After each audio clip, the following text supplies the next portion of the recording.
का इंसान से हो भाईचारा, यही पैगाम हमारा, यही पैगाम हमारा। शम्मा जलाइए, हो सके तो अब कोई शम्मा जलाइए, इस सियासत का अंधेरा मिटाइए। इस दौरे से आकाश में नारे उछालना, बस कीजिए आकाश में नारे उछालना। ये जंग है, इस जंग में ताकत लगाइए, ये जंग है, इस जंग में ताकत लगाइए। अगर हो सके तो अब कोई शम्मा जलाइए, इस दौरे सियासत का अंधेरा मिटाइए।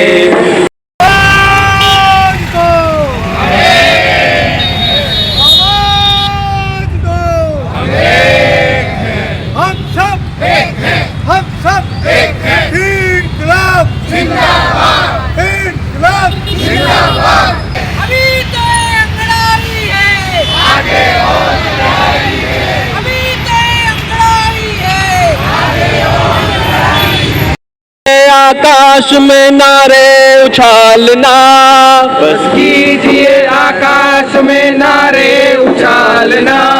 ये जंग है, इस जंग में ताकत लगाइए, ये जंग है, इस जंग में ताकत लगाइए। अगर हो सके तो अब कोई शम्मा जलाइए, शम्मा जलाइए, हो सके तो अब कोई शम्मा जलाइए।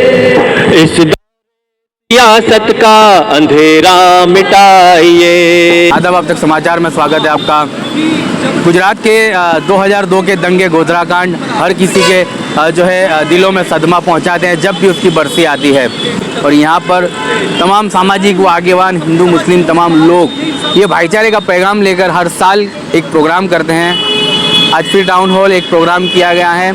आप लोग देखने वाले सोचते होंगे कि ये कौमी एकता की जो चैनल है अभी आखिरी पीढ़ी है, लेकिन ऐसा नहीं है। आने वाली पीढ़ी को ये कौमी एकता का मैसेज देने के लिए ऐसे प्रोग्राम हर बार रखते हैं। तो इनका ये मेहनत, इनका ये मोटिव है कि इसी तरह से चैनल बना के कुछ लोग हैं सेक्युलर जो निकलते हैं और आने वाले कई हज़ारों लाखों लोगों को ये मैसेज देना चाहते हैं कि हमें एकता के साथ रहना है, भाईचारा के साथ रहना है। अगर यदि हम एकता और भाईचारे के साथ नहीं रहें तो हमारा देश विश्व गुरु बनने के सपने देखता है, वो सपने ही रह जाएंगे। देखिए, ये प्रोग्राम जो है वो 28 फरवरी 2002 को राज्य प्रायोजित दंगों में जिस तरह से निर्दोष लोगों की कत्लेआम की गई थी उसको याद करने के लिए आज का प्रोग्राम है। और आने वाली नस्लों को ये एक मैसेज भी देता है कि 2002 के दंगों में जब हमने नहीं बोला था और एक दंगे करवाने वाला इंसान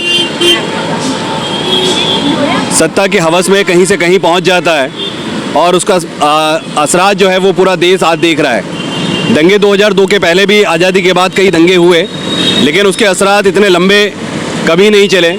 लेकिन 2002 के दंगों के असरात आज पूरा देश उसमें झुलसा हुआ है। और आप जहां देखेंगे ऐसा कोई स्टेट बाकी नहीं है जहां दंगों में या कौमवाद की पॉलिटिक्स हावी ना हो। हर जगह पर नफ़रत की राजनीति करते हुए किस तरह से अक़लियतों को हैरान करना, उनके हुकूक छीनना, उनके घरों पर बुलडोजर चलाना और ये कहना कि अगर आपको रहना है तो आपको ये कहना होगा या वो कहना होगा, ये उन तमाम लोगों के खिलाफ एक तमाचा है कि आप कितनी भी कोशिश कर लो, लेकिन आज भी देश में ऐसे अमन पसंद लोग मौजूद हैं जो इस दिन को याद करेंगे और आपके कौमवाद की राजनीति को नकारा ठहराएंगे और कहेंगे कि नहीं, कौमवाद की राजनीति से किसी भी देश का या मुल्क का भला नहीं हो सकता। अगर मुल्क का भला है तो सबको साथ लेकर एक साथ चलने में होगा। आज दुख ये भी होगा आपको, तमाम लोग जो है खड़े चैनल बनाकर जक्किया जाफरी नहीं रहे, इंसाफ की पुकार लगाते लगाते वो खुदा को क्या। देखिए, जक्किया जाफरी का अपना एक महत्व है, लेकिन इसमें ऐसे कई सारे लोग हैं जिनके चेहरे हमारे सामने नहीं है, लेकिन वो लड़ाइयों में लड़ते रहे और आज भी लड़ रहे हैं। लेकिन इंसाफ की उम्मीद जो है वो बहुत धूमिल हो चुकी है, क्योंकि अदालतों में भी इंसाफ बाकी नहीं बचा। ये हम लोग बिल्कुल क्लियर देख रहे हैं, क्योंकि जिन अदालतों से इंसाफ की उम्मीद थी उन अदालतों में जो जजेस बैठे हैं, उन कातिलों के केस लड़ने वाले जजेस वहाँ इंसाफ करने के लिए बैठे हुए हैं। नहीं, ऐसा नहीं है। लोग तो हर एक ही जो है कि जो गलत हुआ है उसको मलामत करता है और बुरा ही कहता है। भलाई के काम जो करने के हैं, जो सद्भावना के हैं, वो लोग करते हैं, मगर अपने अपने तरीके से करते हैं। कुछ हालात इस तरह के हो गए हैं कि कुछ लोग खुल के आते हैं, कुछ लोग जो है अपने तौर पे अलग अलग ढंग से, कोई राइटर है तो अपने तरीके से करता है, फिल्म मेकर है तो अपनी तरीके से मैसेज देता है। मगर ये इसका मैसेज यही है कि नफ़रतों से देश नहीं टिकता। कोई भी माहौल जब भी है, किसी इतना बड़ा मुल्क है, हमने आज़ादी जो है मोहब्बतों से और मिलजुल के देश को आज़ाद करवाया है। हर मज़हब के लोगों ने मिल के अंग्रेज़ों के ख़िलाफ़ लड़ाई लड़ी और मुल्क को आज़ाद किया है। अब कुछ लोग जो है कि अपनी सियासी उल्लू सीधा करने के लिए जो हालात पैदा कर देते हैं, और उसके हालात के तहत जो है एक वारदात हो जाती है। जो गोधरा कांड भी उसी तरह की एक वारदात थी और उसको आज 23 साल हो गए हैं। तो हम यही मैसेज देना चाह रहे हैं कि नफ़रतें जो फैलाने वाले हैं वो उनको छांटा जाए, उनको अलग किया जाए, और जो सद्भावना और प्रेम से, भाईचारे से रहना चाहते हैं, उन्हीं के लिए ये मैसेज है कि हमको मिलजुल के वो साथ में रहना चाहिए। और नफ़रतों से जो है देश नहीं बनता। देश को तरक्की करनी है, देश को आगे ले जाना है, हर तरह से हमको आगे बढ़ाना है दुनिया में मुल्क को हमारे। तो उसमें जो है वो मोहब्बतों से, प्यार से, और उसी से देश बन सकता है। नफ़रतों से कोई भी चीज़ नहीं हो सकती। मेरा नाम स्वाति है। हर साल ये प्रोग्राम तो होते हैं, लेकिन नफरतों के जो है बाजार खत्म नहीं होते, नफरत तो बढ़ती जाती है। हाँ, वो तो बढ़ती जा रही है, इसलिए और भी ज़्यादा ज़रूरी है कि ऐसे प्रोग्राम और ज़्यादा हो और उनमें लोगों की भागीदारी भी बढ़े। अफसोस की बात ये है कि अभी युवा लोग नहीं दिख रहे हैं आपको यहाँ पे।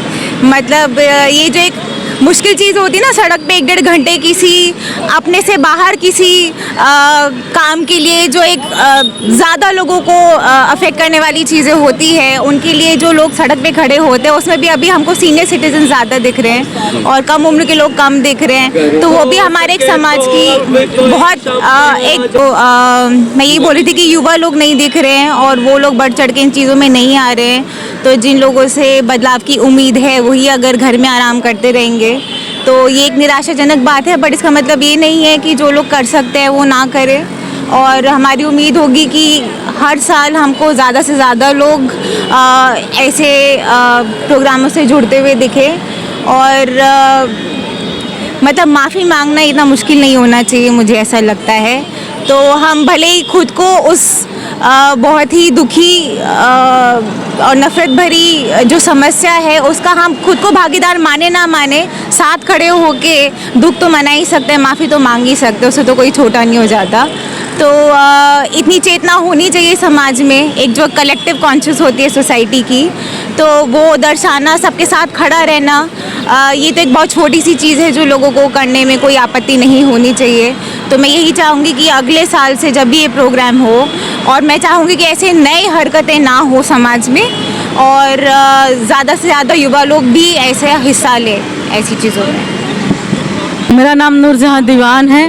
देखिए 2002 का दंगा हुआ तो उस दंगे के दौरान बहुत जिनोसाइड हुआ था, सरेआम कत्लेआम हुआ था और दंगा करने वाले आज भी बाहर है। ज़्यादातर महिलाओं पे जो बलात्कार हुआ था, बलात्कार करने वाले आज भी घूम रहे हैं। मगर इतने सालों के बाद भी मैंने दंगे में काफ़ी काम किया था, हमने अमन समुदाय के थ्रू और कैंपों में भी काफ़ी काम किया था। तो इस जिनोसाइड को देख के ऐसा लगता था कि अब लोगों के दिल फैल जाएंगे, इतना सारा कत्लेआम हुआ है, लोग घर से बेघर हो गए, तो कम से कम लोगों के दिल में रहम आएगा। मगर ऐसा कुछ हुआ नहीं है, क्योंकि बल्कि नफ़रतें और बढ़ती चली जा रही है और अब ये नफ़रतें पूरे हिंदुस्तान में फैल गई है, खास करके युवाओं के अंदर। तो बस हम सारे लोग मिलके यही दुआ करते हैं कि बहुत हो गया, अब शांति, अमन, चैन, सुकून चाहिए। देश की तरक्की के लिए सबको एक होना पड़ेगा और सभी युवाओं को आगे आना पड़ेगा और देश के विकास की बात करनी पड़ेगी। नफ़रतों को भूलना होगा, नफ़रतों में कुछ नहीं रखा। મારું નામ નિર્જરી છે. નિર્જરીબેન, કઈ રીતના હવે જુઓ છો ગોધરાકાંડને આટલા વર્ષો વીતી ગયા, જેને ન્યાય મળવાનું હતું મળી ગયું, પણ ન્યાય મેળવતા મેળવતા એહસાન જાફરીના પત્ની જક્યા જાફરી પણ હવે ગુજરી ગયા, પ્યારા થઈ ગયા, ખુદાને જેને એમને ન્યાય મળ્યો જ નથી. અને આ લોકો આવી રીતના તમે પ્રોગ્રામ કરી રહ્યા છો, એનો કોઈ અસર થવાનો ખરો? જો સવાર આપણે અસર માટે નહીં, આપણે જાગૃતતા લાવવા માટે કરીએ છીએ. હવે આટલા લોકો અમે જો હોલમાં બેઠા હોય તેની અસર ના થાય, પણ અત્યારે રોડમાંથી પાસતા લોકો જુએ છે કે હજી બી અમે જીવતા છીએ. આપણે મરી નથી જવાનું. ભલે આપણે જે હોય જ્યાં સુધી તાકાત છે ત્યાં સુધી લડી લેવું, એ જ આપણું ઇન્સાનનું માણસનું કર્તવ્ય છે. અને એ આપણે છોડવું ના જોઈએ. ભલે છેલ્લી જ્યાં સુધી બને સુધી આપણે જાગ્યા જ આપણી લડ્યા. લડતમાં દર વખત તમને સફળતા નથી મળતી, પણ એનો અર્થ એ નથી કે તમે લડત છોડીને ભાગી જાઓ. લડત ચાલુ રહેવી જોઈએ. પેઢીઓથી પેઢીઓ બદલે તો બી લડત ચાલુ જ રહેવી જોઈએ, કારણ કે સમાજમાં સુખ શાંતિ સુલેહ બહુ જરૂરી છે. અને આવા પ્રોગ્રામો જોઈને આવનારી પેઢીને પણ કોઈ સમજ પડશે એ બહુ જરૂરી છે. પ્રકાશ શાહ આજે મૂવમેન્ટ ફોર સેક્યુલર ડેમોક્રેસી છે એનું કન્વીનર છું. અને ન્યાય માટે સૌથી પહેલું હ્યુમન રાઇટ્સ કમિશનને આમાં આખી પ્રક્રિયામાં ઇન્વોલ્વ કરવામાં અમે એમએસટી તરફથી આ સેક્યુલર મુવમેન્ટ તરફથી પહેલ કરી હતી, અને એ ચાલુ થયું. અને જસ્ટિસ વર્મા અહીંયા આવ્યા અને આગળ ચાલ્યું. બેસ બેકરીનો કેસ પણ અમારા દેખાવો પછી ઉઘડ્યો હતો. હા, એ જ રીતે અમે આ ચલાવીએ છીએ. પણ એક લાંબી લડાઈ છે. એક લાંબી લડાઈ લડતા એહસાન જાફરીના પત્ની જગ્યા જાફરી પણ હવે ખુદાને પ્યા થયા અને ઇન્સાફ મળ્યો નથી. હા, જોઈ રહ્યો છે આ દેશને. પણ એવું છે, જુઓ તમે એક સમજો કે મારી ને તમારી જિંદગી 100 વર્ષની વધુ છે. દેશની જિંદગી તો લાંબી છે, એટલે આપણને આપણી ટૂંકી જિંદગીમાં એમ લાગે કે ન્યાય નથી મળતો, પણ આપણે લડત ચાલુ રાખીએ. આજે ઝાડ વાવીએ તો આવતીકાલે આપણા પૌત્રો કેરી ખાશે, એટલે લડત ચાલુ. એમાં ન્યાય મળે, બિલકુલ, એમાં કંઈ સવાલ જ નથી. એનો છૂટકો જ નથી. ઇતિહાસની પ્રક્રિયા છે, પણ આપણે દટાવવું પડે, દટાવવું, એમાં શું વાંધો છે? ન્યાય મેળવે, we have to fight for. Thank you so much. नहीं, मैसेज तो देना पड़ेगा ना, और मैसेज यही देना चाहते हैं कि 2002 में जो हुआ वो गलत हुआ, उससे सबक सीखना चाहिए और इस देश को मानवता का, भाईचारे का पैगाम देना चाहिए. और साथ ही साथ ये बात भी लोगों को बताना चाहिए कि हमेशा हक और इंसाफ की लड़ाई लड़ते रहें, चाहे वो थोड़े ही लोग क्यों ना हो, लेकिन हक और इंसाफ की लड़ाई लड़नी चाहिए, लड़ते रहनी चाहिए. और ख़ास तौर पर बिल्किस बानो ने इस देश को सिखाया ये बात कि अगर आप मायूस हुए बगैर, थके बगैर, डरे बगैर, घबराए बगैर सत्ता के सामने आंख में आंख मिलाकर हक और इंसाफ की लड़ाई लड़ेंगे तो आपको इंसाफ मिल सकता है और आप इंसाफ मिलेगा. ये बिल्किस बानो के केस ने पूरे भारत को ये सिखाया है. और साथ ही साथ में मैं आपके माध्यम से आज जकिया जाफरी जी को भी याद करना चाहता हूँ. जकिया जाफरी जी एक सिंबल है करेज की, सिंबल है कि वो आखिरी वक्त तक इंसाफ की लड़ाई लड़ती रहीं, रेसिस्टेंट करती रहीं. तो ये चीज़ हमें इन दोनों महिलाओं से सीखनी चाहिए कि अगर आप बिना डरे, बिना घबराए, बिना खौफ खाए अगर आप इंसाफ चाहते हैं तो आपको इंसाफ मिल सकता है. नाम रघुभाई है, मैं प्रोफेसर हूँ. देखिए, कभी कभी इंसाफ मिलने में बहुत साल लगते हैं. हमारे देश में बहुत से दंगे हुए हैं. बहुत बार जिन्होंने मासूम लोगों पर हत्या किया है, उन पर हिंसा किया है, वो जेल नहीं जाते. पर फिर भी हमें हमारे जुडिशल सिस्टम में भरोसा है कि कभी ना कभी तो कुछ लोग एटलीस्ट को सज़ा मिलेगी. जैसे 1984 की रायट्स हुई, उसमें कितने हमारे सिख नागरिक मर गए और मारे गए. पर कुछ ही दिन पहले सज्जन कुमार को सेंटेंसिंग मिला है. तो हमारे यही आशा है कि गुजरात में जो दंगे हुए, गुजरात में जो फरवरी 28 को 2002 को जो लोग मारे गए ट्रेन में, और फिर उसके बाद जो दंगे हुए, हमारे राज्य में अंत में एक दिन इंसाफ मिलेगा सबको. ये हमारी उम्मीद है, हमारी आशा है. हम इस देश में मानते हैं